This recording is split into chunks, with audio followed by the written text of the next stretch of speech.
Everybody, my name is Jihad and I'm a senior computer science student at Virginia State University.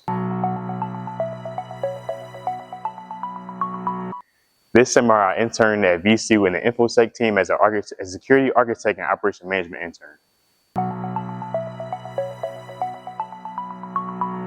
One of the main goals of the internship was basically how can we remediate vulnerabilities. So going through our tools says just identifying different types of vulnerabilities on our systems and then contacting these server owners to basically remediate these issues.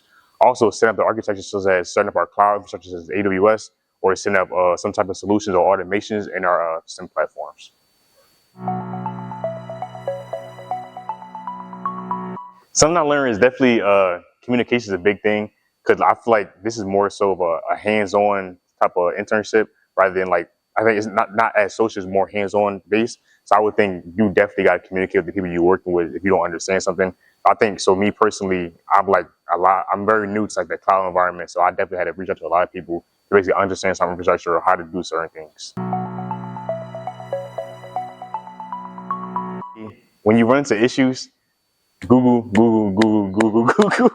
like research. It was times I run into our issues with basically like our VPN, and like just like not knowing that's the issue, or just communicating with people, or like Googling, okay, why is this not working the whole time? It's like something very simple, but I think like just like the simple research can definitely like allow you to like move past whatever you have the issue with.